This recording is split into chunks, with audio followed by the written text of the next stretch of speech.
Yang pertama tadi, wallahu ya'lamu ma fi qulubikum. Allah mengetahui apa yang ada di dalam hati-hati kalian.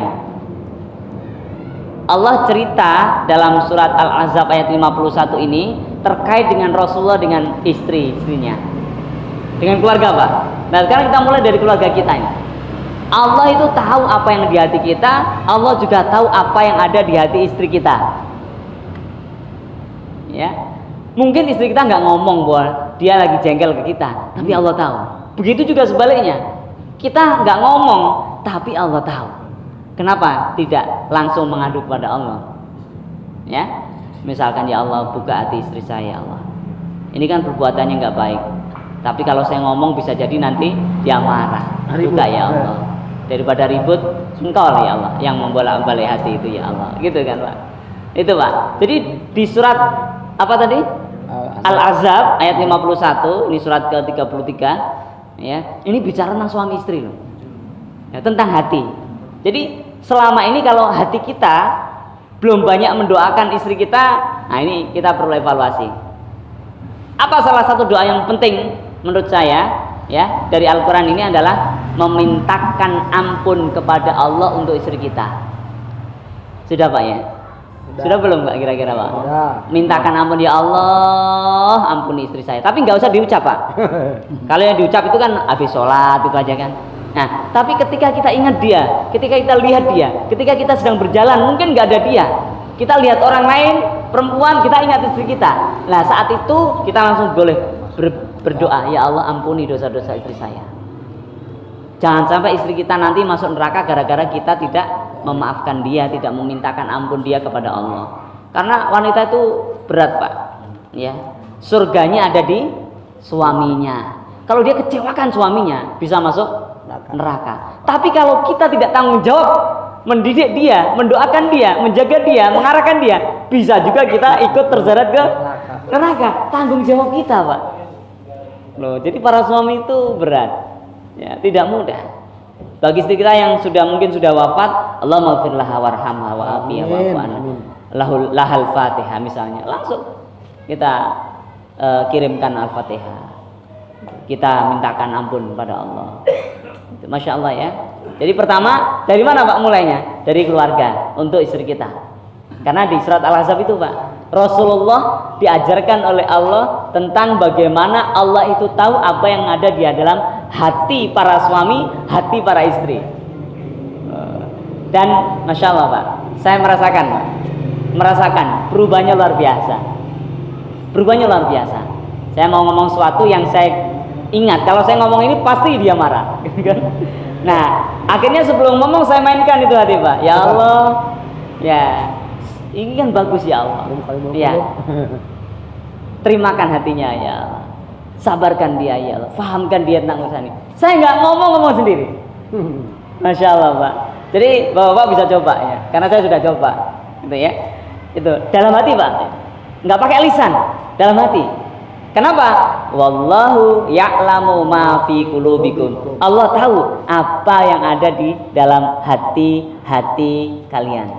Nah, tuh yang pertama, Pak, ya. Kita 3 aja lah, 3 ayat dari ini. Ya, yang kedua, Pak, di surat At-Taghabun. Nah, ini kebetulan saya buka ini. Tadi mau kita bahas ini tapi kayaknya kelamaan nanti.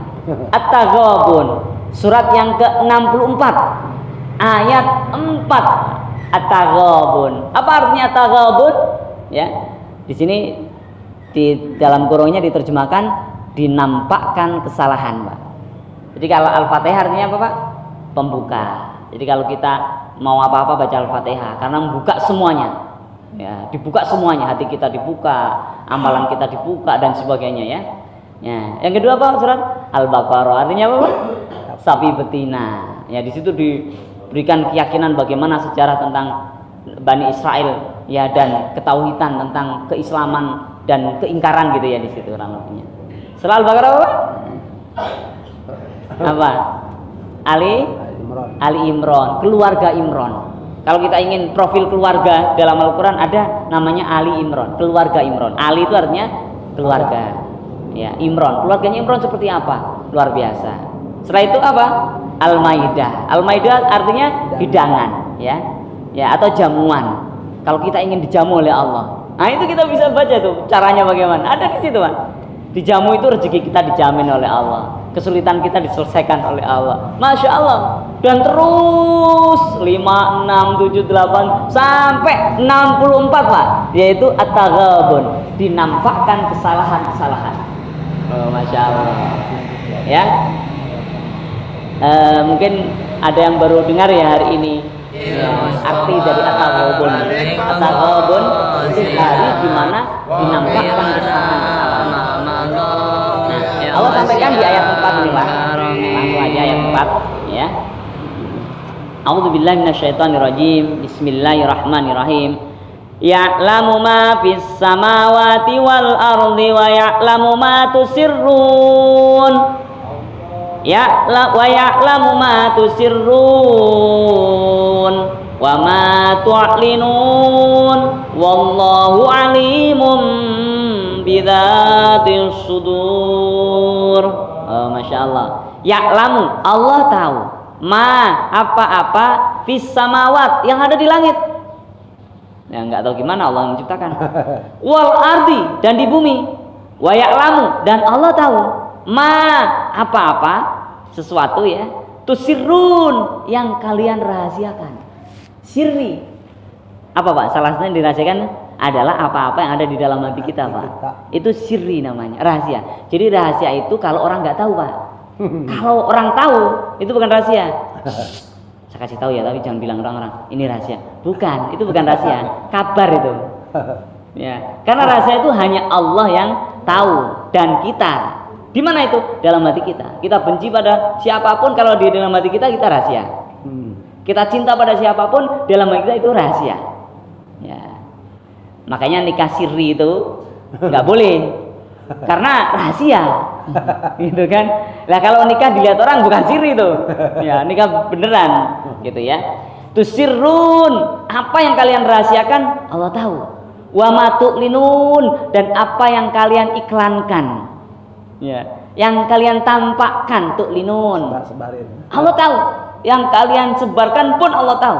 Wallahu alimun bidzati sudur, dan sungguhnya Allah alimun, mengetahui bidzati, terhadap isi ya, dengan isi sudur, dada-dada kalian. Di terjemahan itu semuanya diartikan hati Pak. Tadi kulub artinya juga hati. Arti awalnya hati itu kulub, al-qalbu. Nah kemudian tadi at-taghabun sudur artinya dada-dada. Juga pun ulama memberikan maksud, yang dimaksud oleh Allah adalah hati. Nah itu at-taghabun Pak. Yang di langit Allah tahu. Orang baru tahu setelah ditemukan teleskop. Allah tahu udah dulu. Yang dulu pernah saya contohkan, ada surat dalam juz amma namanya At-Tariq, artinya bintang pengetuk. Orang baru tahu setelah ada astronot naik ke angkasa, mendengar ada tok tok tok tok tok tok tok gitu, kayak ngetuk pintu. Ternyata diteliti itu dari sebuah bintang bunyinya, asalnya itu. Nah, 1400 tahun yang lalu di Al-Quran sudah ada namanya At-Tariq, namanya artinya bintang pengetuk. Para penerjemah nggak berani Pak mengartikan bintang pengetuk karena kayak nggak masuk akal. Padahal arti bahasa Arabnya itu pengetuk, arti bahasa Arabnya pengetuk, tapi di terjemahan nggak pernah ditulis pengetuk Pak. Ditulis apa? Bintang yang keluar di malam hari loh. Padahal At-Tariq itu bahasa Arabnya artinya pengetuk, gitu. Nah, lah baru sekarang ditemukan itu baru orang berani. Oh bener berarti, karena ada gitu. Karena orang belum tahu mau diartikan pengetuk, takut, khawatir salah, gitu ya. Allahumma sholli ala Muhammad. Oke. Nah, yang ketiga Pak, di dalam surat Al-Isra, ya, ayat 25, Allah sampaikan, ya, Rabbukum a'lamu bima fi nufusikum. Ada adzan ya. Terakhir, Rabbukum a'lamu bima fi nufusikum. Ya, Rabbukum itu yang merawat kalian Pak. Jadi kita ini merawat Allah Pak. Kita bisa ngantuk, kita bisa pules, itu karena Allah merawat kita Pak. Kita bisa sehat, ini Allah merawat kita. Dan Allah itu a'lam, lebih tahu bima fi nufusikum, apa yang ada di dalam jiwa-jiwa kalian. Nah, para ahli juga menerjemahkan nufus itu sebagai hati. Ya, 3 ayat ini Pak. Ini artinya apa? Allah itu tahu banget di hati kita itu, Allah tahu banget. Kita nggak ngomong Allah tahu. Hati kita ngomong ini adzan masih terus aja kayak nggak ada waktu lagi. Allah tahu. Masya Allah. Ya. Nah, hadis Nabi sebagai penutup. Suatu ketika Ummu Salamah bertanya kepada Rasulullah, "Ya Rasul, kenapa engkau sering berdoa ya muqallibal qulub, tsabbit qalbi ala dinik." Wahai zat yang membolak-balik hati, ya kuatkanlah atau teguhkanlah hatiku atas agamamu. Kemudian apa jawaban Rasul Pak? Rasulullah menjawab, "Wahai Ummu Salamah, ketahuilah bahwa hati setiap manusia itu berada di jari jemarinya Allah. Kalau Allah menginginkan dia baik, maka Allah kuatkan imannya.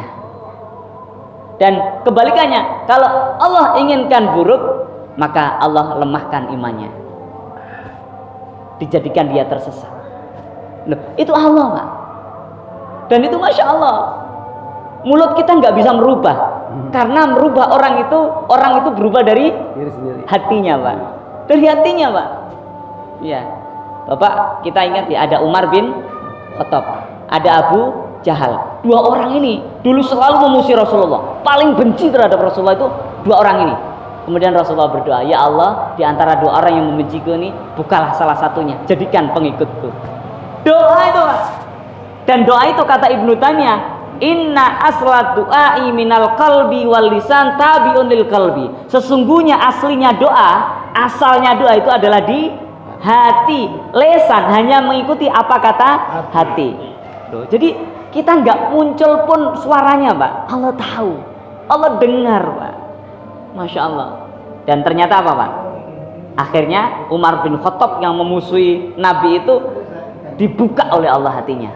Caranya bagaimana? Begini Pak, kalau saya ibaratkan gini, kalau kita sudah mainkan hati kita Pak dengan zikir, dengan doa tadi, kita seperti menyalakan obat nyamuk. Saya enggak kasih contoh rokok Pak ya, menyalakan rokok enggak ya, menyalakan obat nyamuk aja. Obat nyamuk ini banyak nyamuk ya di ruangan ini, kita nyalakan obat nyamuk. Itu berarti kita sudah berzikir itu membawa obat nyamuknya, kemudian mendoakan itu menyalakan obat nyamuknya Pak. Ketika kita sudah nyalakan, apa yang terjadi Pak? Ada asap. Asapnya akan menyebar Pak ke ruangan ini Pak. Menyebar tambah banyak. Akhirnya nyamuk-nyamuk yang ada di situ disikat sama asap ini. Orang kalau sudah berzikir dan mendoakan Pak, itu energinya menyebar. Energinya menyebar, maka akan disasar tuh. Orang-orang di kanan kirinya disasar. Akan masuk ke dalam hatinya Pak. Akhirnya menggerakkan Umar bin Khattab ini, ya. Apa yang digerakkan? Dia dengar adiknya yang namanya Fatimah masuk Islam, marah dia Pak. Dicari, mana Fatimah? Cari. Aku dengar kamu masuk Islam. Iya. Gimana ini? Didorong sampai luka Pak. Ini mulutnya dipukul sampai luka. Setelah mukul, tiba-tiba hatinya sedih Pak. Umar, kenapa? Kenapa gara-gara Muhammad aku lukai adikku yang selama ini aku sangat sayang pada dia. Dia nyesel Pak. Dia nyesel. Apa kata dia setelah dia nyesel? Apa yang kamu baca? Al-Quran. Mana? Aku mau baca. Nggak bisa. Kenapa? Kamu kotor, kamu harus mandi. Mandi Pak Umar. Padahal dia sangat benci pada Al-Quran. Itulah caranya Allah Pak. Dia mandi. Setelah mandi Pak apa? Dibaca surat Toha ayat 1. Baru baca 1 ayat Pak, gemeter Pak hatinya Pak. Karena dia hatinya Pak, bukan lisannya. Hatinya gemeter. Dia paksa Fatimah, datangkan aku ke Muhammad. Nyampe ke Nabi Muhammad, bersimpuh, salaman, nangis, mengucapkan syahadat ya Bapak. Hati Pak, Masya Allah. Jadi jangan sepelekan Pak, itu luar biasa di situ. Ya. Dan nanti Insya Allah kapan berikutnya kita akan sambung bagaimana contoh-contoh yang lainnya Pak ya. Jadi ini hati luar biasa. Maka mari kita manfaatkan. Kita seperti nyumet obat nyamuk, ya, menyalakan obat nyamuk, kemudian membawakan asapnya untuk membasmi nyamuk-nyamuk. Kita seperti berzikir dan berdoa. Nah, kemudian energi dari doa kita itu akan menyebar di kanan kiri kita untuk kebaikan kanan kiri kita, insya Allah. Dan Allah akan kembalikan itu kepada kita semua. Ma min abdin muslimin yad'u li akhi bi dhahril ghaib ila qalal malaku walaka bi mithlin. Tidak ada seorang hamba muslim yang mendoakan orang lain tanpa sepengetahuan orang yang didoakan, kecuali malaikat datang kepadanya dan mengatakan kamu juga dapat kebaikan yang sama. Alhamdulillah. Subhanakallahumma bihamdik asyhadu an la ilaha illa anta astaghfiruka wa atubu ilaik. Wassalamualaikum warahmatullahi wabarakatuh. Waalaikumsalam warahmatullahi wabarakatuh.